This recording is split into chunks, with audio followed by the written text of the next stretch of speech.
8वीं सदी में एक ऐसी जंग हुई जिसने हिंदुस्तान की तकदीर ही बदल दी। सवाल यह है कि कैसे सिर्फ 6000 सैनिकों ने एक ऐसे साम्राज्य को रोका जिसने आधी दुनिया जीत ली थी। 8वीं सदी की शुरुआत तक उमैयद खिलाफत की ताकत बेमिसाल थी और अब वो भारत के दरवाजे पर थे। उनके हमलों ने चारों तरफ खौफ फैला दिया और इसी ने एक ऐतिहासिक जंग की नींव रखी। और इस खतरे से लड़ने के लिए सामने आए बप्पा रावल, एक नाम जो इतिहास और कहानियों दोनों का हिस्सा है। तो असल में बप्पा रावल कौन थे, इस किरदार की हकीकत को समझना बहुत जरूरी है। इतिहास उन्हें राजकुमार कालभोज कहता है, पर किंवदंतियों में वो किस्मत के चुने हुए एक महान योद्धा थे। गुर्जर प्रतिहार राजा नागभट्ट प्रथम जानते थे कि अकेले लड़ना नामुमकिन है, रास्ता सिर्फ एक था, गठबंधन। तो उन्होंने एक जबरदस्त गठबंधन बनाया। उस वक्त की 3 बड़ी ताकतें दुश्मन के खिलाफ एक साथ आ गईं।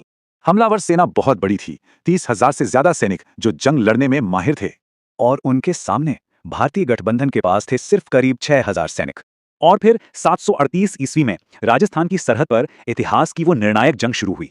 जीत की वजह थी जबरदस्त रणनीति, इलाके की समझ और राजपूतों का वो हमला जिसने बाजी ही पलट दी। हार इतनी बुरी थी कि अरब इतिहासकारों ने खुद लिखा, उन्हें भागने के लिए भी कोई जगह नहीं मिली।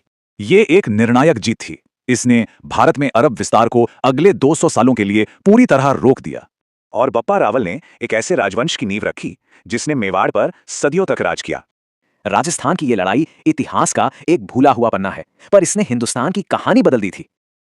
अगर आपको ये वीडियो अच्छा लगा तो प्लीज़ लाइक करें, शेयर करें, सब्सक्राइब करें और कमेंट करके बताएं आपको किस पे वीडियो चाहिए।